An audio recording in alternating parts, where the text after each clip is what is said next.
Listen, don't spend too much time trying to find a perfect argument to prove to people why God is real and why they should follow God. We live in a generation of people who have to have evidence and have to have proof, and I'll believe it when I see it. And we have become now a generation that, because of AI, you can't even believe it when you see it. We went from being a people who would pass down events verbally, and then, you could be lying about that. I don't know. I need to see documentation. So then we started writing things down. We started having things documented. Well, anybody can write anything. I don't care. Because it's in a book, it doesn't mean anything. People can write anything. Okay, so we take pictures. Yeah, but then Photoshop happened. So we can't really hold that to the highest standard. Then we got video. All right, now we got something, because if it's recorded and I saw it happen on a camera, then I know it happened. But now AI has thrown that out. So we don't even know what you're looking at. If someone's voice has been duplicated, if someone's face has been duplicated. And so now we're back to, yes, I know that this is on video, but until somebody who was there in person saw it, someone who I trust can tell me verbally, then I don't believe it. So, I mean, it's an ongoing cycle. And it makes you think that the issue is never really about if you have enough evidence or if you have proof. Pharaoh saw the plagues.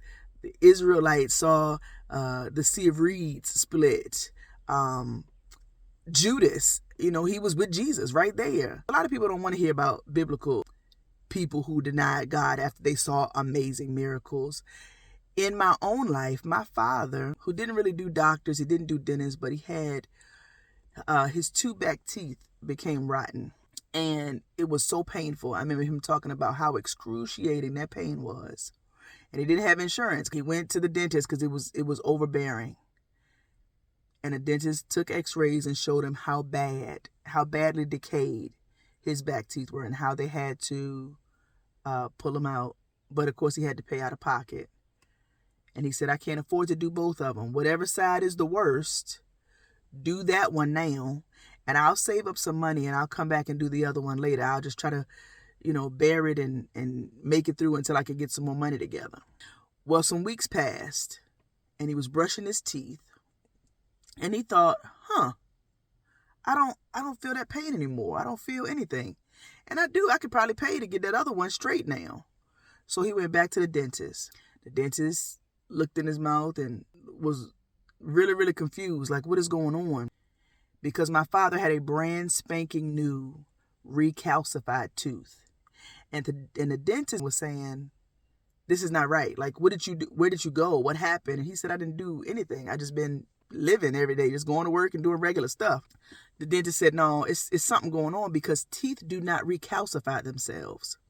So this tooth that I'm looking at, I can compare what I saw weeks ago to right now. This doesn't make sense. He wanted to send my dad to some institute somewhere in Philadelphia and get him to look at it and do tests and just see how this tooth did this thing.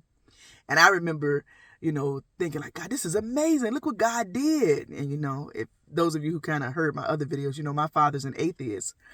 And he was like, no, that's not what that is. My body's just different. This is just what my body does.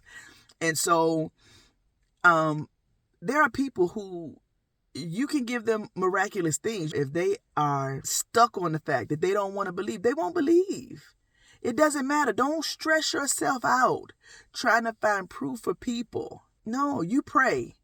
You give them Jesus. If they deny Jesus, you get to brush dust off of your feet and leave it alone. Go on about your life. Pray that God send another laborer. Pray that God maybe send angels by. Pray that God maybe send something to get their attention. But do not stress yourself out trying to prove God to people. Don't do that. Because what'll happen is you'll hit that line that you're so busy trying to get knowledge that knowledge will become your idol. So be careful. Don't just lean on God.